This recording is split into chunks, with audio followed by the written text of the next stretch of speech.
These highlights are brought to you by Scody, tested by people like you. Campolina, thoroughbred racing and breeding. Goop, websites that work. And Lancer, delivering sustainable environmental solutions.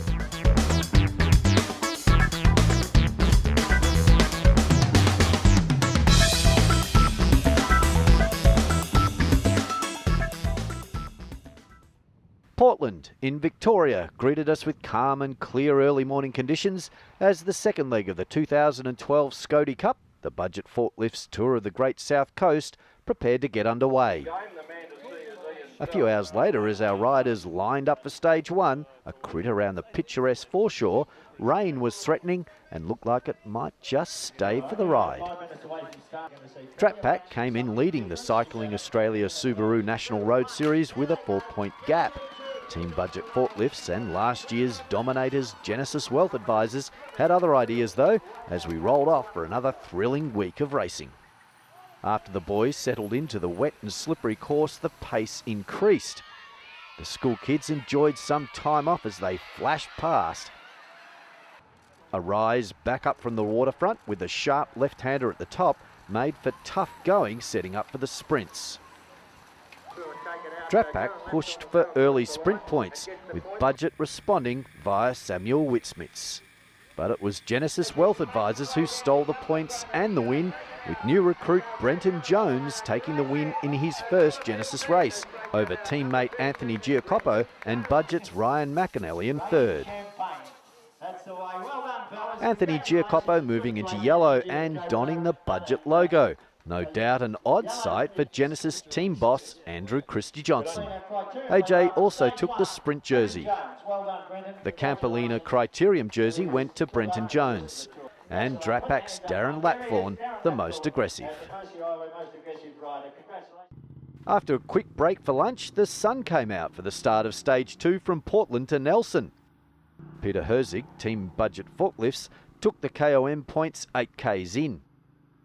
Pushing into a decent win, various riders tried to get away, but it was fruitless, the bunch staying together. This sprint at 37Ks saw Search to Retain's Neil van der Ploeg coast in for the points over Genesis Pat Shaw and Budget's Samuel Whitsmiths.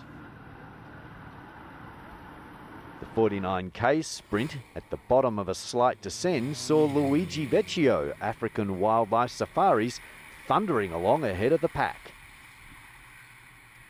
With 10Ks to go, teams started to get organised. Genesis Wealth Advisors and the Scody-clad Team Budget Forklifts driving the field. Once again we saw attacks off the front as the likes of Joe Lewis, ABS Morgan's ATS Pro Cycling, and Daniel Bonello of Plan B Racing made their moves. But it was all in earnest as the pack stayed in control. With a large stack at around 3Ks to go, all hopes were for a clean finish as the bunch rounded the last corner. It was not to be though, as this image overshadowed Luke Davison's win for Team Budget Forklifts.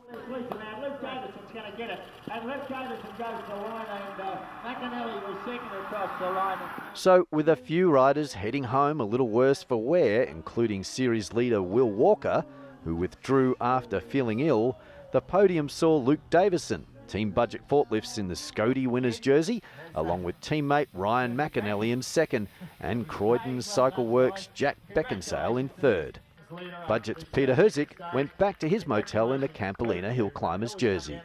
The NRS has each year, I believe, stepped up, and the quality of racing and the average speeds that we're holding, and just how you look at the top 10 and the majority of the different teams that are in there, it just shows the depth. But we've got a very strong team here, and most of all, we get along very well and we communicate very well. So I think that's what really helps at the end of the day. You go that little bit harder because he's also your teammate, but he's your friend. So, I think we'll try and do our best for the next couple of stages, but who knows what will happen. Anthony Giacoppo remained in yellow. Jake Kaufman was awarded the Tifosi Most Aggressive, and Neil van der Ploeg walked away in the Shimano Sprint Leaders jersey.